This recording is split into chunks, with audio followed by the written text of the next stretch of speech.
Pasokan minyak kita di kota Banda Aceh masih stabil. Hal tersebut seperti yang terlihat di Pasar Stui Banda Aceh. Untuk minyak kita dipantau sampai saat ini masih lancar dan aman.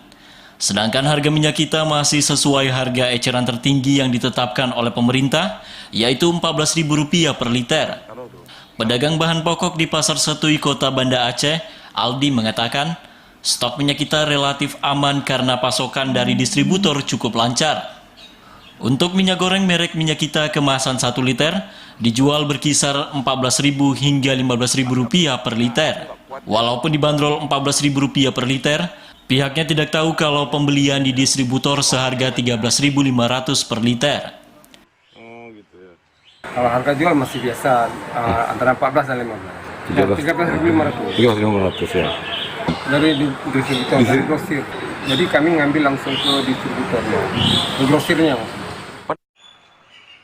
Sementara pedagang lainnya juga mengaku tidak khawatir dengan stok minyak kita di kota Banda Aceh karena masih dalam kondisi aman. Seperti diketahui sebelumnya, Kementerian Perdagangan atau Kemendak telah menyiapkan sejumlah upaya untuk memastikan ketersediaan minyak goreng baik curah maupun minyak kita aman. Para pedagang mengapresiasi upaya pemerintah untuk menyediakan minyak kita yang cukup bagi masyarakat dan diharapkan pasokan terus lancar. Dari Banda Aceh, Fajariana, TVRI melaporkan.